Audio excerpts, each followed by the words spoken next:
Good evening, everyone. We are live on a D by D podcast on this March 11th, 2018. And I know there's been a lot of circulation today about the news that happened. I'm not going to say any names, and I don't really like to get into this stuff too much, but life's short, brother. You got to enjoy your life. You got to live it while it lasts. You got to make sure you tell the loved ones that you're around, that you love them as much as you can. And, for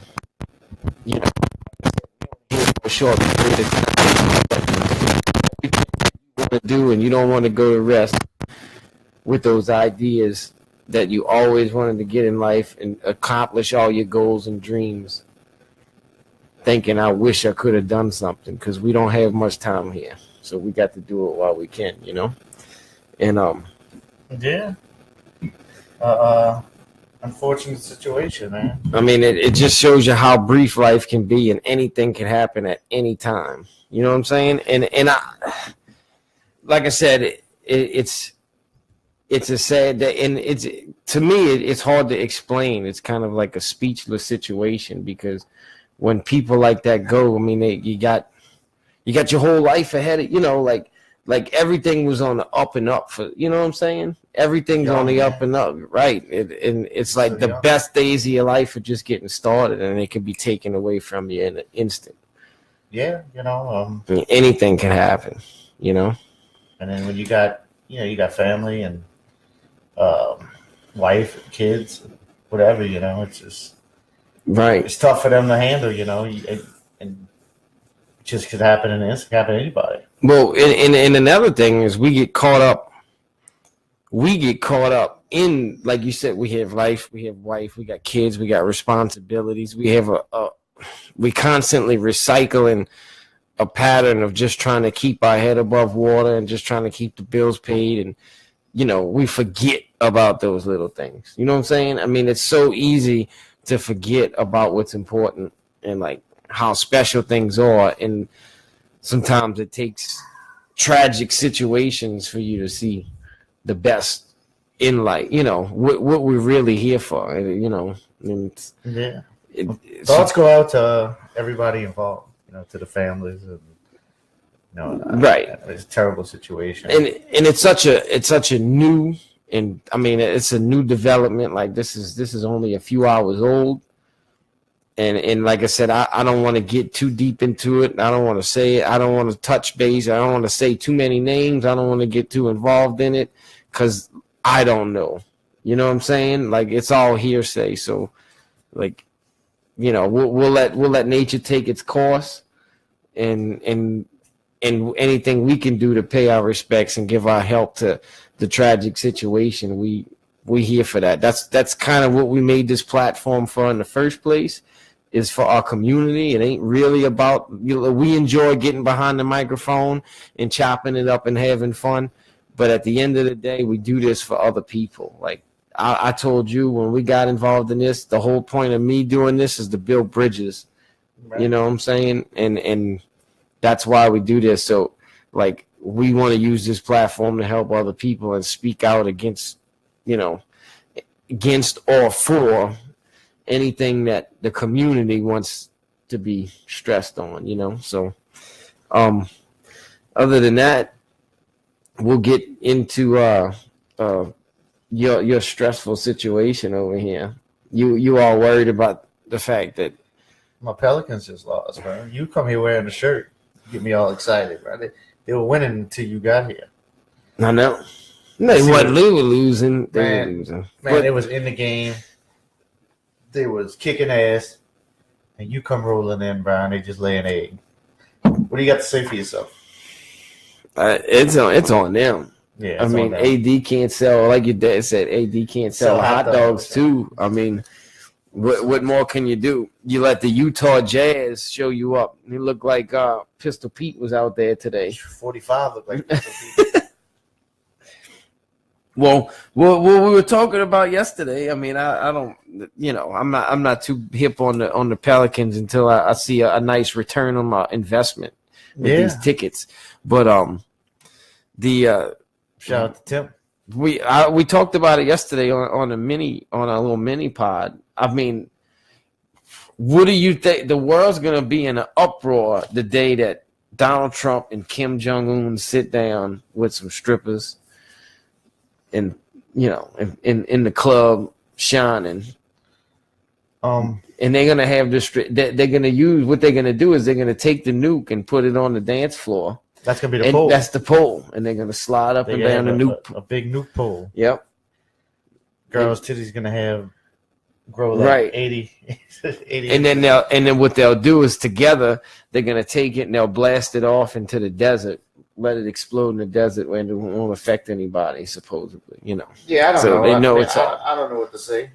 Like I don't really keep up with all that shit. Oh yeah, for me, I think it's. I guess anything that can bring peace is a good thing, right? I think it's important. I mean, the only thing, like, that's what people. I mean, when you get in an uproar, like, anytime you have a confrontation with another individual, and I know this is two nations, but let's put this into perspective. It's these nations are no different than they're entities. They're two spirits. They're two individuals with two separate belief systems, and they have a problem. Anytime you have a problem with somebody, you fight with your old lady, what you gonna do? You gotta sit there. It never gets resolved until you have some kind of communication. So people who are upset about the fact that these guys are gonna sit down and communicate, come on, bro. Come on, man. If Charles you know Bundy, what I'm saying? If Charles Manson and Ted Bundy got in a room together, you think they didn't get anything done? Anything positive done? Well, you crazy bastards. Yeah, but that's right. But I mean, at the same time, it's not Charles Manson and Ted Bundy. It's these are the guys that are elected or put into office. I mean, it is what it is. Whether you like whether you like them or not, whether you stand behind them or not, they're all who they are. You know what I'm saying? So, if they could, I'm all about. At the end of the day, I'm a humanitarian when it comes to this kind of stuff. I'm about trying to figure out how to get to world peace. Something that I didn't see coming. Like if they could figure out how to come to some peace agreement, just because you don't get along and you don't understand somebody's ideology does not mean that you can't accept it for what it is. It's the same thing. It's a peaceful, as long as you live in your peace and I don't come knock on your door and worry about what you're doing inside your walls. Why should you worry about mine? As long as we're not affecting each other, then there's nothing wrong with that. Well, I think that's the whole deal. That's why they're doing this. Well, exactly. They supposedly have stuff that can affect other people, but so do we, and so does everybody else. But there's like the mass media. They phony. They're absolutely phony, and I'm not just saying that because they're just this huge fucking leftist, extreme leftist media outlets now. It has nothing to do with that. It's more about the fact that it's common sense, man. Like you're gonna get in an uproar because he's has conflict with North Korea, but then you're gonna get in an uproar when he's willing to sit down and talk.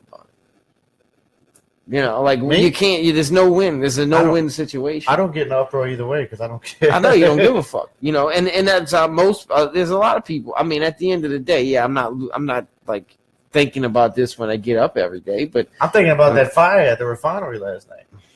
Yeah, that affects. It blow up right in your backyard. Yeah, I don't know. I think it's getting spread out in the air. Right? What's Trump gonna do about that? He ain't gonna do nothing about that. No. He laced those pockets. You Yeah. can't do anything about that. They run this country. Yeah, man. It ain't him. That's for sure.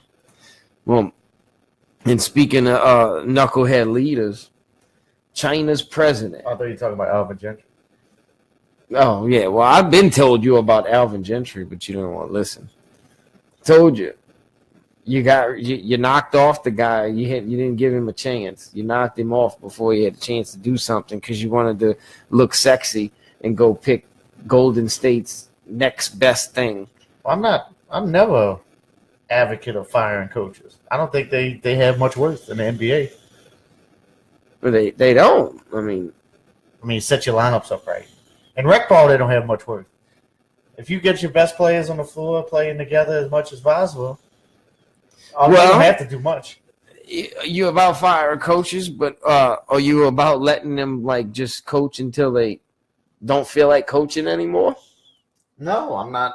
I'm not saying that either. I mean, if you're 38 and whatever their record is, 20 something, and you coming in, we gonna fire him now? He's having his best season, right? And as soon as he turns the corner, and I'm not and where I mean, they're gonna dog him when he loses games like today, but when he wins 10 in a row, it's not. He has nothing to do with it. It's the players overcoming the. So did you have a problem with Monty getting fired? I didn't think he should be fired. And he made the playoffs. He shouldn't have been fired.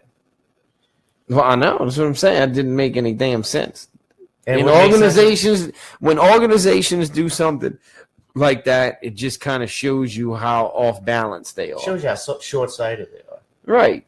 And how they let outside influences decide what to do, like fans and media. Right. Like, they run it like an actual business. They let other people tell them how to run it. Like, what didn't they do that to Lovie Smith in Tampa? They gave him 1 year. I mean, the dude was a Super Bowl coach. Like just. Well, they let Jameis Winston come in and say, "Well, I want this guy, my offensive coordinator." They didn't want to lose the offensive coordinator; they were going to lose him. Right. So they fired Lovie Smith and hired him. It's just it's sad, and you see what I mean, famous into China, right? I'm still. Well, no, I'm gonna let you talk. It's good content. It is what it is, But what I was getting at is the same thing. Like, you're not willing to get rid of somebody in a short stint, but this guy, this China president, has found a way to manipulate the country to make him president until he knocks off, till he like passes Castro. away. It's all communism. Yeah, that's how that works out there. But Castro was the same way. It was. They said it was like without conflict. Like, I mean, you imagine if you gave conflict, what was going to happen to you? Right. And what if you do that, and then like 10 years down the line, you realize I don't feel like doing this anymore. I want to go hang out in the hills. You run the country. You could just step down. You just step down and just do what you want. That's your country. Yeah. You in charge. And that goes back to, hey, we can't argue about somebody else's culture. It's something that we don't understand. I mean, if it works for them, it works for them. No, it does. There's a lot of people who get held down by communism. Right, but I mean, there's some people that are fine, completely fine with it. It works for the people in charge. It doesn't work for the people that get born and told that they're going to be what they call them, people that make shoes. I don't know. No, you're gonna be doing that the rest of your damn man. You're gonna be a seamstress. A handmade sewing machine. Yeah. No. Oh, congratulations on being born. You're gonna be a seamstress, right, Mr. Higgnz. And that's how communism works. Yeah, and your business generated this much money. Well, good. You get to share. All right, your profits. All right. So here's the deal.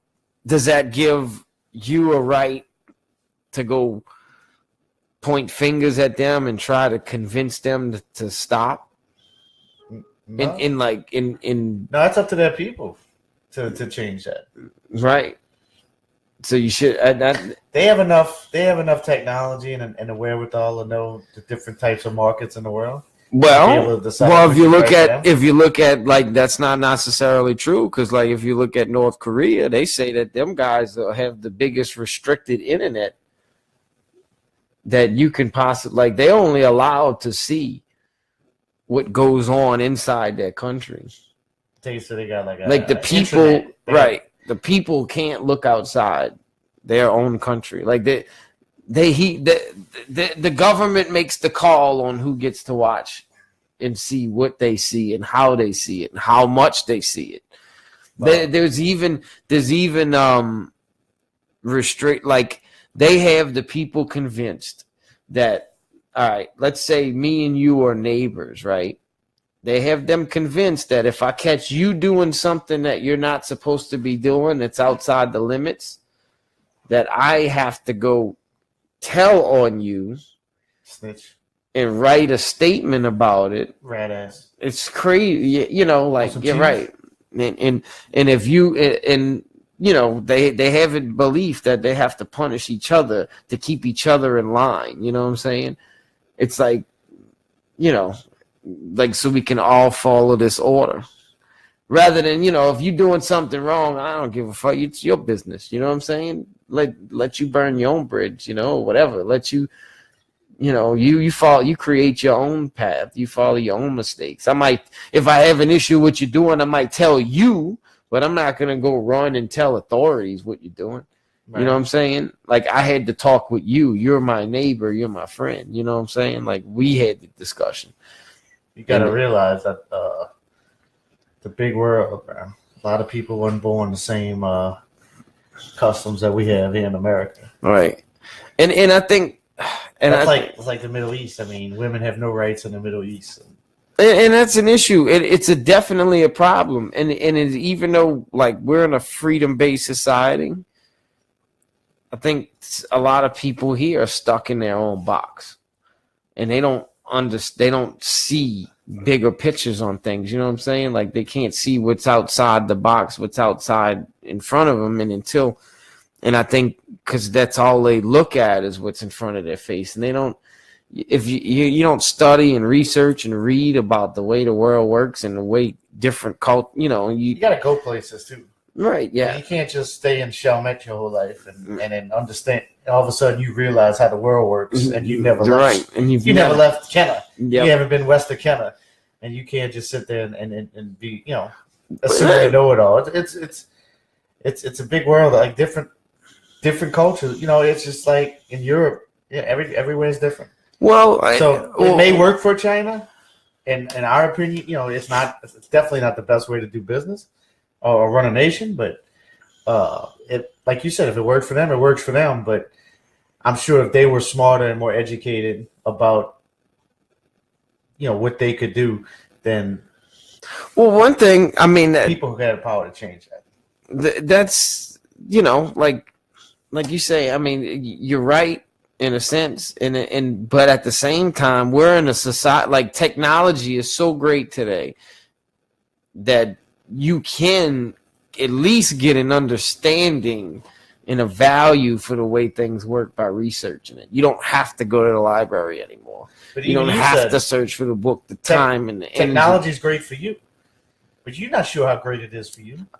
How do you know? You know how do you know that some of your like you even said with YouTube with they pulling money rights from people for now that's a whole nother story, right? That's on a similar angle. You're talking about Korea. How do you know everybody's content doesn't get out there? You know what I'm saying? Like, government could still hold back content. Right. Anybody. They are, and that's we don't know that one way or the other. Well, what they're doing is, and that's a whole nother discussion, and they're trying to take, like, okay, just because you don't believe in somebody, this is one thing I could say, is that, look, a lot of you people out here have an issue with some of these people protesting about something that you don't believe in, but you don't have to, there should be no reason to worry about that. The day you have to worry is the day that they can't do that anymore.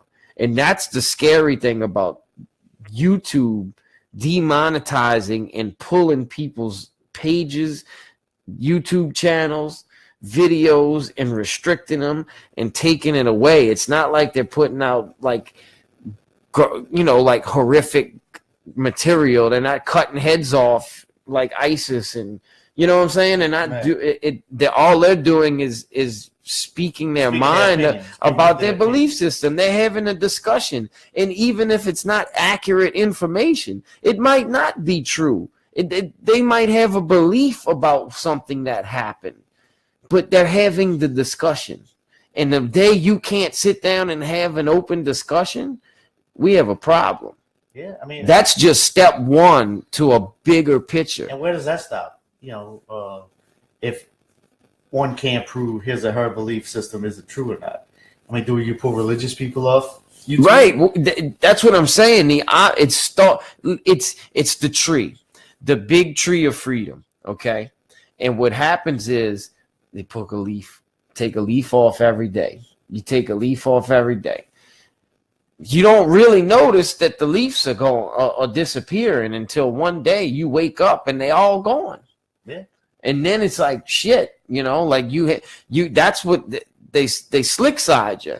And the whole time you walking by that tree, you're not thinking about the leaves that are disappearing because you're not looking at it you're not looking at it.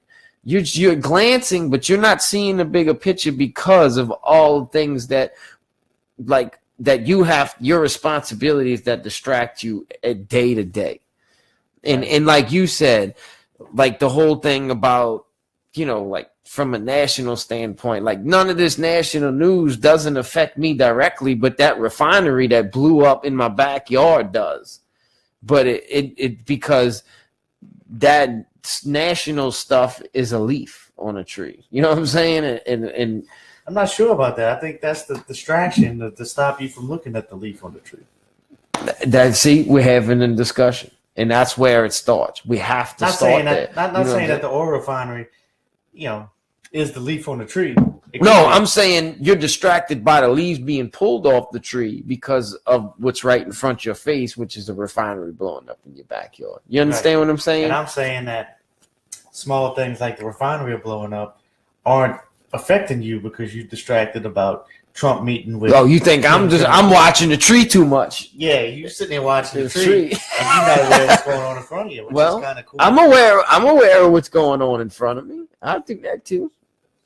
But I'm sorry. I like to study and research constantly try to pour my brain in with as much information as I can. And it's hard because I let a lot of stuff leak. A lot of stuff drips out. It rolls right in and out because I can only have, your brain is a computer. You only have so much information that you can absorb. And once you learn new, there's some stuff on the back end that's getting deleted and you don't realize it. Yeah. You know what I'm saying? Like your lyrics. Yeah. I'm always forgetting my shit. Dude, I'm sure there's some stuff. But once you lay it down on wax, now on file, if you forgot it, it's still in there. You'll know if it's in your memory bank because you go listen to it 1 or 2 times and it'll, oh yeah, go listen to a song you did 15 years ago that you don't know the lyrics to, and I promise you listen to it a couple times and you'll be able to go in there and lay it down like it was yesterday. I think so. I'm gonna have to listen to myself this week. It's even when, like I said, when I stepped away from music, it was always this bug that was in the back of your head. Just don't go away. You spend your whole life. Then you got on top of all that stuff that you leave, your information or whatever. There's so much information gathering out there that how does one know where to start to pull? Like, in other words, start worrying about things that affect them.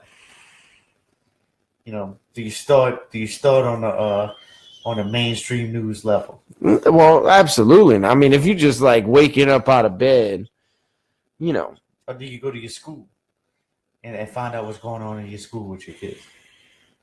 Yeah. You go to your council meeting and find out what's going on in your neighborhood. I think that's where it starts. I think you have a lot of people that bitch about national issues, like what Trump's doing or what Hillary's doing or big time conservatives and big time liberals.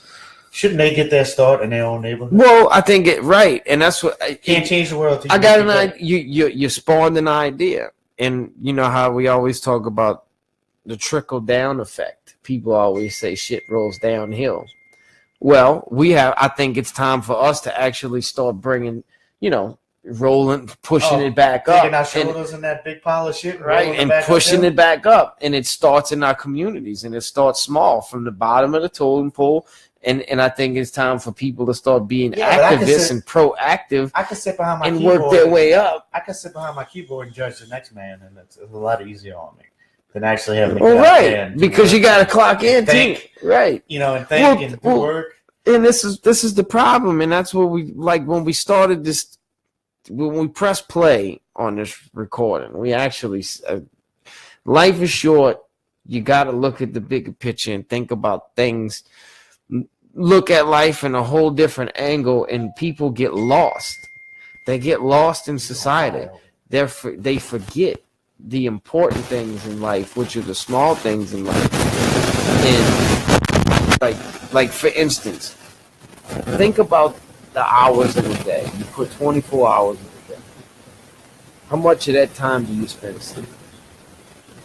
6 and 8. So 24 minus 6. Lazy like my son. Yeah. So from midnight to noon, huh? I can't. I was like that. Well, we all were. But you're young, you don't understand what we're saying. Like, that's a whole nother discussion. But like, all right, so let's say 6. We'll go 7. We'll meet you in the middle. 24 minus 7 is what? 17? 17 hours. It's a Monday. So you got to go to work. Most people work 8 to 12 hours a day. 12. So we'll give you 10 on that. You got now count your travel, which depending on where you work. So yeah, so you got 7 hours left. So yeah, you got 7 hours left. What do you do with those 7 hours? Yeah. Take 1 hour out the day to on your hygiene, I guess you could say. So you got 6. So and then eating 5. So you got 5 hours left in the day. How much time do people spend doing some proactive things? Like 1 hour of those 5 of just investing their life into something that they love or that they're passionate about. You know what I'm saying? Like think about 1 hour. Uh-oh, got static? You got static? How's the static? Probably it's that up. No, it's my phone. Good? We good? That's the beauty about podcasts. Static makes it special. Yeah, man. We want to sound all natural for you guys. So appreciate you. I think these on that's what a DJ is good for. That's why we need a DJ on deck at all times. Still got a little static. That's our we're gonna invest in a new interface. Write that down. Take these notes. And we had a lot of issues to talk about, and this is a good conversation. So you got 5 hours. It's still staticky. Nah, it's a little bit, but not it's enough. Nothing to complain about. So you got 5 hours left. I'll keep playing with it. Make sure.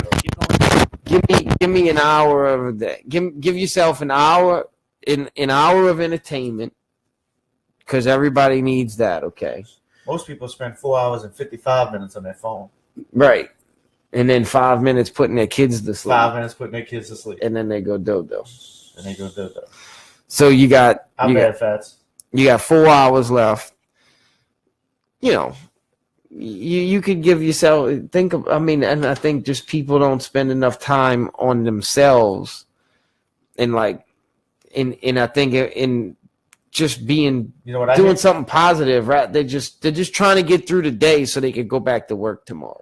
Where did this conversation start?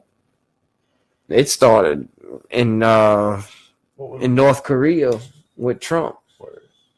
That's what's so beautiful about podcasts.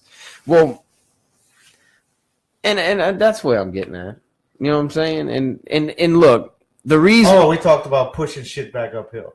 Right. So we can spend our 5 hours pushing. I think a lot of the things is, look, dude, like there's some corrupt shit going on that we're not being that they're covering our face with because we're spending time sitting on the fucking couch eating bonbons, watching Pelicans basketball, or watching Teen Mom. Why you had to go there? I'm just telling you the truth. That's very hurtful. I mean, like this fucking douchebag that bought the Wu-Tang album, this big former fucking jackass. And I told you, big former. Somebody finally got him. He must have rubbed somebody with some power the wrong way because he got indicted. I'm gonna so bad that they couldn't save him anymore. And shame. Look, I know you about your money, but goddamn, shame on Wu-Tang for selling this douchebag. The one guy, the one album, the one copy they have of the one unreleased album in the whole world. They didn't beat the dude. They just they auctioned it off. You think they regret selling it to this douchebag? I heard Method Man was on Drink Champs and they asked him about it, and he just said, "Oh, we didn't know the dude. Like we didn't know who he was." Right? They just he was the highest bidder. Yeah. So check this out. Martin Shkreli. Yeah, Jesus Christ. Anybody with the name Shkreli needs to lick my scrotum. Damn. Earned himself no favors in the hip-hop community when they came into possession of the Wu-Tang Clan's Once Upon a Time in Shaolin album. Dude, that's a dope name for the album, too. Well, he also said, Meth, when they interviewed him, that it wasn't an actual album they recorded. It was just a collection of songs that they put together. And called it an album, so they Jewed him. Huh? Why are you saying Jew? Oh, that was discriminative. Shout out to Jason. Yeah. All right. An LP of which there's reportedly only one copy in existence. The former hedge fund manager and pharmaceutical business investor coined Pharma Bro. Anybody who nicknamed Pharma Bro, if you ain't got Street Pharma in front of it, you a hoe. Damn. Yeah, we're going there. First made waves when his former company, Touring Pharmaceuticals, raised the price of the HIV/AIDS medication Daraprim to $750 a pill from $13.5, bro. The dude, what kind of percentage increase is that? It's a rape.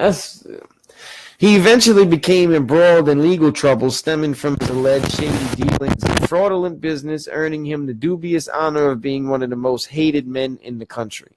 All of that made the fact that he was the sole owner of a one-of-a-kind Wu LP a bitter pill to swallow. That was great writing right there. Think that was clever? Yes. However, just days after a judge rules Shkreli has to turn over the coveted album. Shkreli's close to Skrilla. They making him give up the album. There is cause for more celebration. He's been sentenced to 7 years in prison. So what does Wu do with the album now? He's in protective custody for sure. Yeah, but what does Wu-Tang do with the album now? What does Wu-Tang do? Oh, they're giving it back? Is that what it said? I don't know. I'm asking you. I don't know. They obviously got to have the masters. I think they put that shit out. You saying that he had to give the album back? Huh? Yeah, put it out. Why not put it out? Well, that album was pretty good. It was good. It was. I think it was one of the dopest ones they had. So you getting blown up? I think that's a team text. But think about Wu, bro. Wu-Tang came a long way. Straight from Staten Like Island. Method Man, dude. Some of the shit Method Man's dropping now is hot, like the hottest shit. Like he's dude's in shape, bro. He's motivated me to get on there. I know. He does look good, man, for his age. Almost as good as you did it last night. Oh my God! And I ain't working out. Sleeve, hey, that's my T levels are through the roof. That's what the doctor said, bro. My T levels are through the roof. What's that mean? What's your T levels? 835. If anybody knows what an 835 score is, because I don't know what that means. All right, I boxed you in on that one. Huh? Yeah, I don't know what a T level is. Go find out what the average T level is of a man in his mid 30s. So I've been taking these new moods, bro, from Rogan. Every night I take a pack of vitamins and a new mood to them. Yeah. So how's it working out? Crazy dreams, bro. What? Like lucid dreams and shit. Yeah. Like hang gliding over the fucking Grand Canyon and shit. Bright colors in my dreams. Yeah, it's really crazy, man. You never had that dream where you jumped off a cliff? What they call the chemical in mushroom, psilocybin or psilocybin. It's been pretty cool. That's good. I mean, Fat said, what number you gave him? He said that's his credit score. 8 something. 835. Yeah, you got a good guy. I'd like to have anybody's credit score is that good. Got to be good for your testosterone because if your credit, it's stressful. They had bad credit. Do I like how Fats lives, dude? Man. Dude doesn't. He just drives his fucking work truck. That is it. He's got a simple life. Smart, man. Simple. I wish I was life. smart enough to do that. I went and bought a paint a fucking. Makes money off DJing. I mean, doing something he enjoys to do. Yeah. Handles his business during the week. He's got his side gig on the weekends. Chills and laxes. Got a dope. You watched that fight last night? Got a I dope wonder if Fats watched machine that fight last night in his room. Mikey Garcia fought last night. He's a boxer. Oh, thank you. Good fight. I was helping you out, man. Well, it had to be UFC or boxing. It would be one of the two. Well, you know that. That's why I threw the boxing out there so you can catch it. So, Good fight. I saw it as a possible card with McGregor. Yeah, I don't know. I seen that floating around the internet too. I don't know how serious. I think just people just hounding. They just want to. They're trying to get McGregor to come out the woods. Yeah, fighting your boy. What's that dude from Canada? It was a good fight, Fats. Catch the main event. I mean, the dude made that much money the way he don't. St. Pierre and McGregor. Man, he almost George St. Pierre. McGregor disappeared overnight.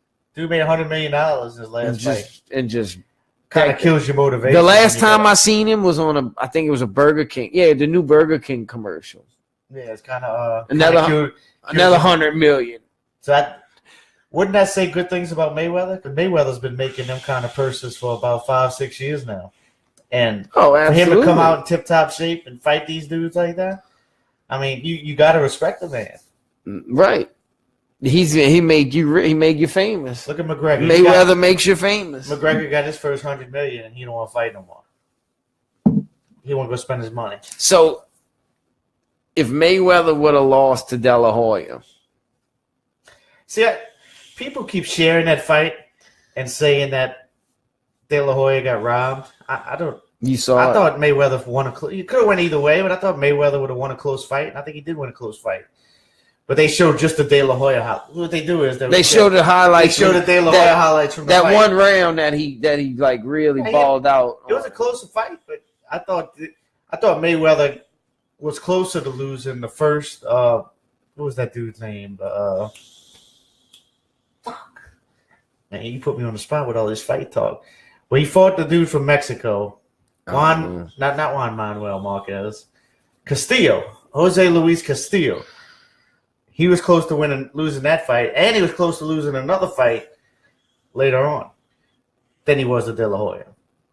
There was 2 fights I think he was closer to losing than the De La Hoya fight. Right. But De La Hoya was a close fight. So what I'm getting at, you avoided my question. If De La Hoya wins that fight, do you have the same outcome from Mayweather's career? Yeah, I think he turns it around. He's just one of the greatest, bro. People hate the way he fights, but he's just one of the greatest. Because it's not fun to watch. It's not, bro. It's not fast. Those guys don't last. Right. He was taught how to win, and that was it. He plays within the rules. And you paid to watch him lose. Yeah, I have no objection. That's why people bought his fights to watch him lose. Because what people don't realize is that what he does is impressive. Just because you're not seeing gloves being smashed on somebody's face doesn't. Take a look at his bob and weaves and watch the way he times his defense. That's special. Like you can't hit him. It's like trying to swat a fly. It's like that Utah Jazz defense that you can't kill, huh? It's like that Utah Jazz defense. Yep. Bob and weave. Just like the little kid, man. I don't know what did they ever find a little kid that ran from the police the other day?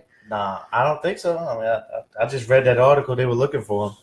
And that's another thing we can get into about, man, like you got to be smarter than to know to jump in the Mississippi River. Dude, but I think he was 15, 16. Probably went joyride. Like people don't realize how it's scary for me because I got a 14-year-old, right? You got a preteen, 13-year-old, early teen.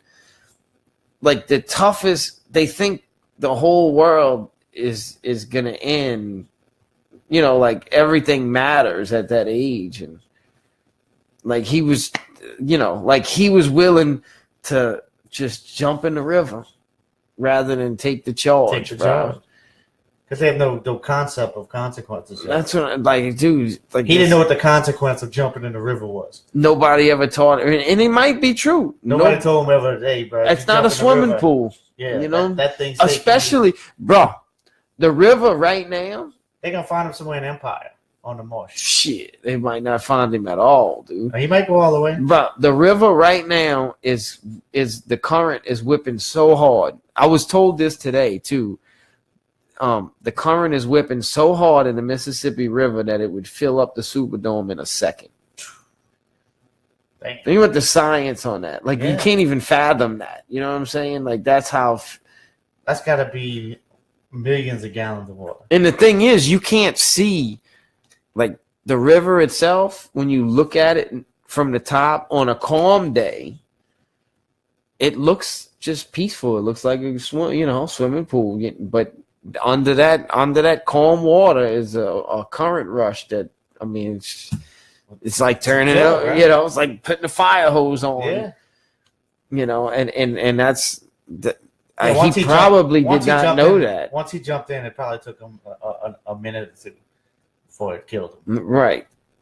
And I don't know how far you got to go out before that current takes over. Probably not far because I think it's kind of shallow, and then it just, you know, and then it dips. You know what I'm saying? But like, dude, just take your charge, man. And then it was right by the Chalmette Ferry, so you got you can't, you know, like you got the refinery walls, kind of hard to get in there, you know. So another unfortunate situation. That's what I'm saying. Life is short, dude. You gotta see the bigger picture, and it's a shame. Like they'll never find this kid, bro. They'll never find this kid. No, he's too young to know any better. Yep. I'm sure, you know, and speaking of kids, we'll go on a lighter subject. I know you love you some Michael Rappaport. Yeah. I know you love you some Michael Rappaport. Dude's a clown. Well, I used to love him more than I do now. Why not? Why is he think he's just I think he gets on Twitter, bro. See, I'm on Twitter a lot, so he's such a big pop sensation. He's just so overtly, you know, over the top with his posts. Like, you know, he's just doing this shit for attention. You know, I guess I can't be mad at that, but he's a good actor. He's not a bad actor. Like, he could get attention just doing no movies and stuff like that. But I think he tries to fit in so much. And we're rappers, and I'm going to say this like this. I think he tries to fit in so much with the hip-hop community that he just seems like a poser. You think he did a very good job? I enjoyed this post though. Because you were old head. You went fat to old heads, bro. Like that dude never really heard Pac before. That's saying this. No, he didn't. Some whack ass non-rapping rapper named Little Xan. So we're listening to Rappaport right now. Some pill pop. I know y'all hear it. Face tattooed cornball. No skill, no that's not Michael Rappaport. That's Tupac. The spirit of Tupac. Pac came in there. You need to apologize, all right? And you don't need to apologize to Tupac or Tupac's fans. You need to apologize to whoever the fuck raised you or who didn't raise you for raising you. Too stupid, bro.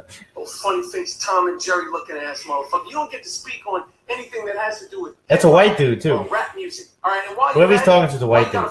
Yeah. You need to sue your tattoo artist for putting that motherfucking scribble scrabble.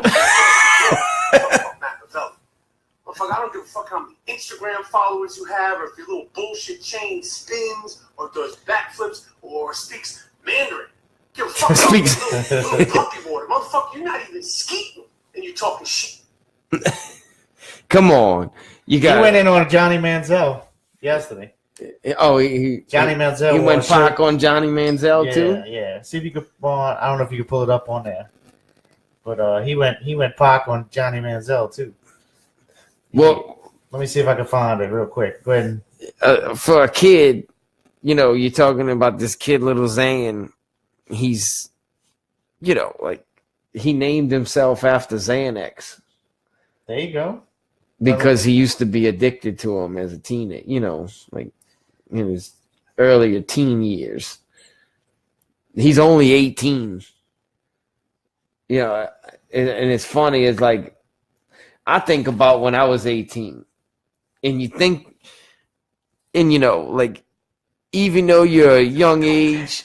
Johnny Pill Pop. Johnny Bath Salt. All these videos are like this. To me, motherfucker, save your little good old boy apology act for somebody else, motherfucker. This ain't Good Morning. We on that, Mike? Jack faking motherfucker with the Bobby Brown jaw. You 25, you look 46 with a motherfucking Bobby Brown jaw. Oh, You coke sniffing motherfucker. Talking about you bipolar. Fake phony motherfucker. When you sniff as much booger sugar as you sniffed, your shit's all fucked up. You ain't bipolar. So what happened was Johnny Manziel wore a sweater. Copping feelings now, right? Johnny tied Jocking him. challenge, right? Trying to manipulate the situation just like you're trying to manipulate the situation so you get another chance in the NFL. Motherfucker, you ain't playing in the NFL.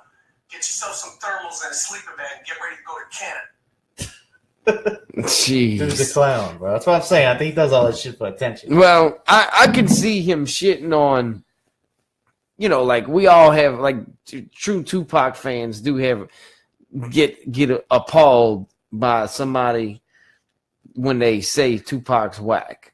You know what I'm saying? I don't anymore. I don't care. Well, I know, but most of the people that say it are really young. I felt where he came from when he did that, but like, who he's representing the NFL when he shits on Manziel? No, Manziel wore a sweater mocking him.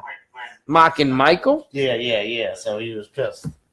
Oh, well, he's riding on him.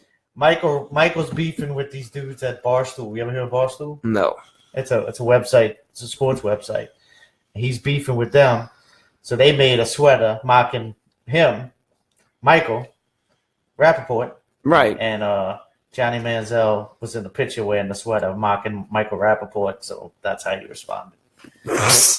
Well, he shit on. I mean, hey, so what is Johnny? What you gonna do, Johnny? What you gonna do? Ooh, balls in your court. You up? Johnny.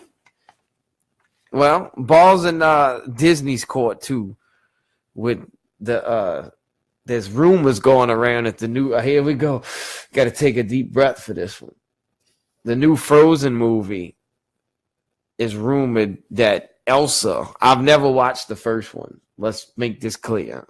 But you watched it? No, I didn't. But I know who she is. Obviously, sure. Everybody does. You got daughters. You had to watch it. I didn't watch it. It's supposed to have a girlfriend. It's rumored to have. She's gonna be homosexual. Well, the new Roseanne's supposed to have a gender-neutral child in it. I think when the new Roseanne comes out, like one of the grandkids supposed to be gender-neutral. Right. They don't know what it is yet. Now, is that what gender-neutral is? Like we don't know what you are yet. I don't know what that is, dude. That's some new shit. That's some innovative shit. Yeah, I just thought of it. You like it? I don't know, bro. I don't know what to think about any of this. Like this is all right. Especially that you're talking about a new, like we ain't talking about net neutrality. We talking about gender neutrality. We just don't know what we are yet. We'll let you know next the week. Percentage of the population that is gender neutral. I mean, that's the voice you're speaking to. Yeah. Or you're trying to convince other people that to question themselves. When I go to the bathroom, I'll let you know what I am.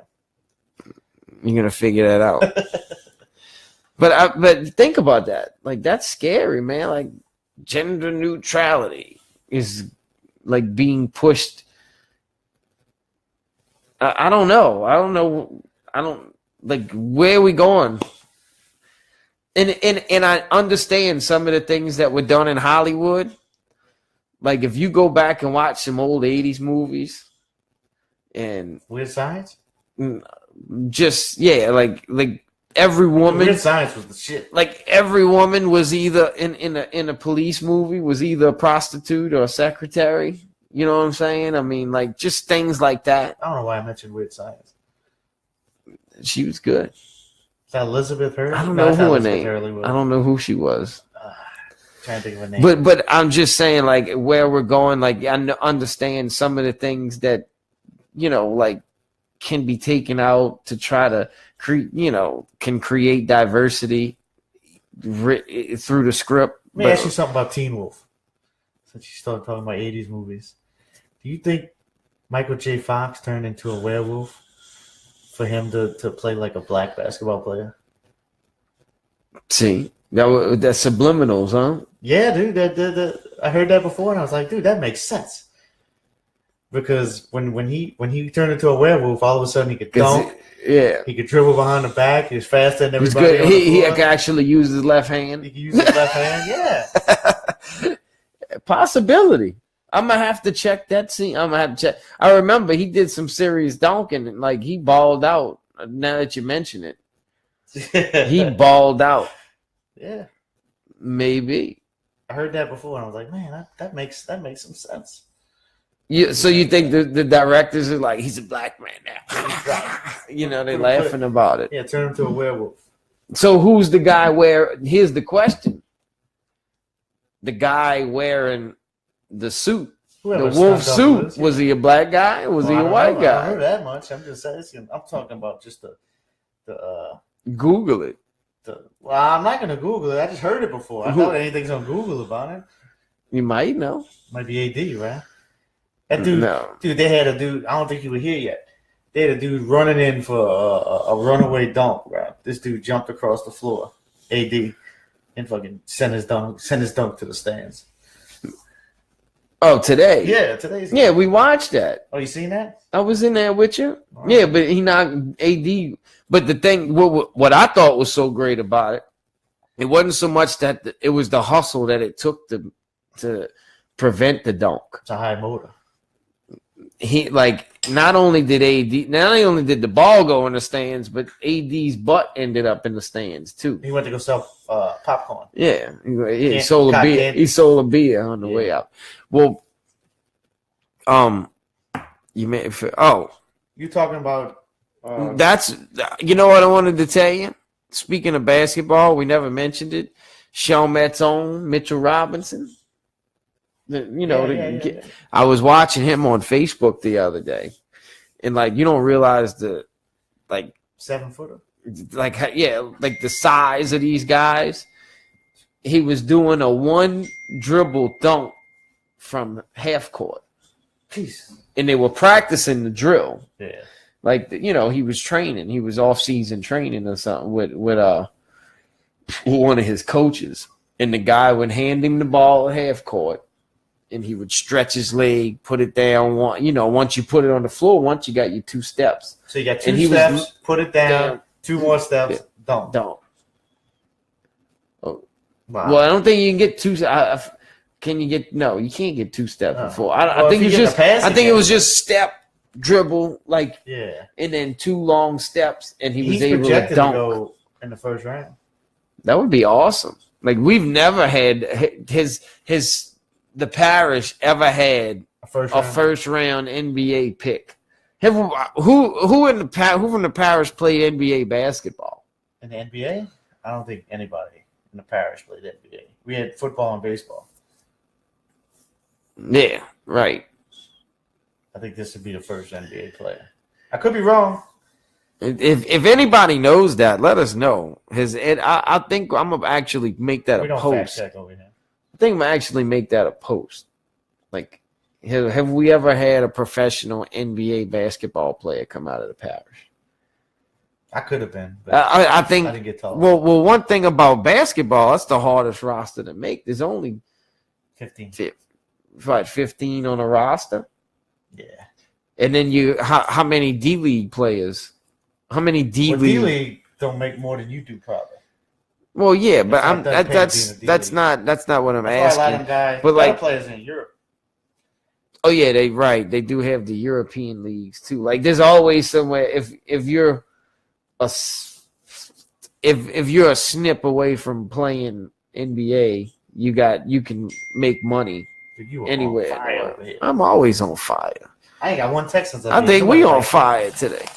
I think we. I think before we go, I want to figure out what these stakes are, bro. On this bracket pick 'em that we're gonna do, bro. I had some ideas.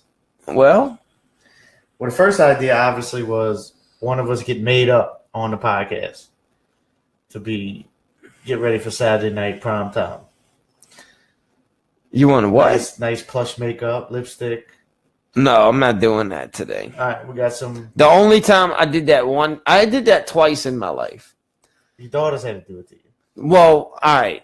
So you tell the story. I'll be right back. Wait, I got to pee too. I'll tell my story when I get back. So I'll tell you, I did it twice in my life. The first time I did it was at project graduation. Why was that? I don't know. We were cutting up. Look at you. You got your finger out. That's the spastic person I'm dealing with. Dude, we did it at project graduation. I think it was a bet or a dare or something. So, like they dressed us up. I think I even wore a skirt. I think if there's a picture luring around somewhere, if it didn't get lost in Katrina, of me wearing a skirt with makeup on. I'm putting it out there for the world to know. And the second time I did it was my first travel softball team I coached. We needed to get our first win. And I was willing to do whatever it took except bend over and take it to get the first win. So I told the girls, I said, if y'all win, if y'all like Dr. Dre on Death Row's Product 2000, right? If y'all win, I will let y'all do my makeup. And sure enough, at the team party at the end of the season, I fulfilled, my end of the deal, and I did it. I don't think there's anything wrong with that. Some other options would be involving shaving heads, and I know you're not interested in. Winner shaves the loser's head. Like how bald? I don't know, a 2-guard. I can do that. All right, well, let me give you the rest of the options and see what you like. The third option would be we got shave head, dye hair, would probably be an option. Dye hair, bleach blonde for a week. What? Dye hair, bleach blonde for a week. Nah. You like some That's shady? too much. Thigh hair. You mean dye our hair? Oh, dye. Nah, I'm not gonna do the dye. And then you got one of us get on the show topless with a bra. Topless with a bra. I'm down with the shaving the head. Shave head? I'll shave my head. So if you win, I shave your head. No. If I win, I shave your head. If you win, I'll be topless on the podcast with a bra. Yeah, we'll do no. I gotta do shave head too? Yeah, you shaving your fucking head.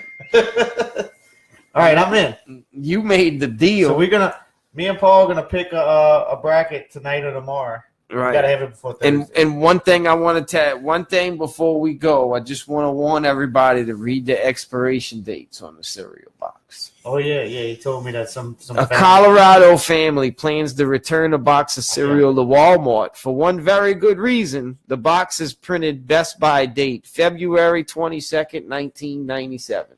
Now my question, that's 21 years old. Over 21 years. My question is, what cereal has the same box as they did in 1997? I know that's like Raisin Bran has a different box. Cinnamon Toast Crunch has a different box. There's the box right there. Yeah, that looks like an old box. They don't get out much. They don't watch TV, I guess. Smoking that weed out there, right? See, that's why we can't legalize it right there. Right there. The THC levels are so strong. Yeah. These people don't know what they're doing. Yeah. They thought it was a throwback. Matter of fact, they thought it was a throwback box, huh? Can we make it a Schedule 0 drug?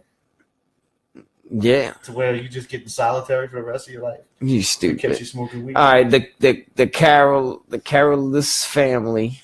The Careless bought a Quaker 100 natural granola cereal Monday from Littleton, Colorado Walmart. The cereal was oats, honey, and raisins variety. It wasn't until the family sat down for a serving that any of them realized something was terribly wrong. My daughter made a bowl of cereal for my wife and myself. I just started eating and thinking, this tastes funny. It must be okay. This tastes funny. I didn't know it must expired. be okay. Huh? I didn't know cereal expired. No, it expired. Kind of news to me, but I mean, I've never had cereal last. Oh, it absolutely expired. You ever left the bag open? Well, it does get stale. Stale don't take much, so it's. But I thought that was more so just. Dude, I don't think there's anything that don't have an expiration date on it. It's just like canned foods last longer. You know who don't have expiration date? Fucking roaches.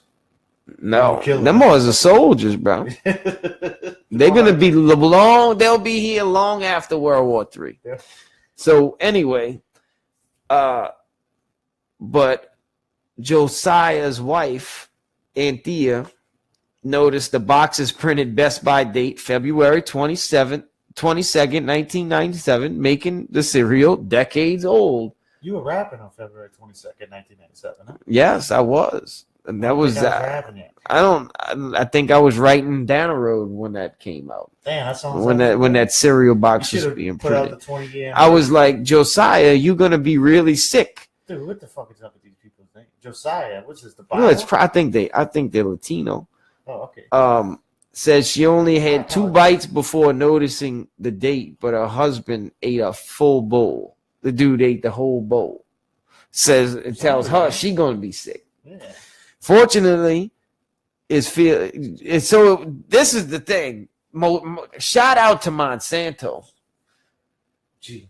Because he ate that 21-year-old box of cereal and he ain't get sick. Shout out to Monsanto. Can you believe that they probably had a conference call and said to talk about how great their shelf life is. So fortunately, he plans to return the expired box to Walmart and go bring it back. How the hell did that end up on the shelf? I don't know. It might not have. She might have had it in the house sitting for so long and didn't realize it was there. And it could be a misprint too. Yeah. You know what I'm saying? That could be a misprint. She could be looking to get paid. The family I just don't know how. Oh, wait. The family went online to compare the boxes to see what the designs look like, and they're very different from the box that they purchased. Yeah, I don't know anything that 97 that was out. Pen and Pixel still around? They were around in 97. Shit, we tried to do a pen and pixel with the CPC. Huh? Yeah. But anyway, I just wanted to let y'all go out on a good note. So we got a few weeks. We're gonna post this bracket up. Neither one of us know much about basketball. We got to research it, print it up. I'm picking Kansas.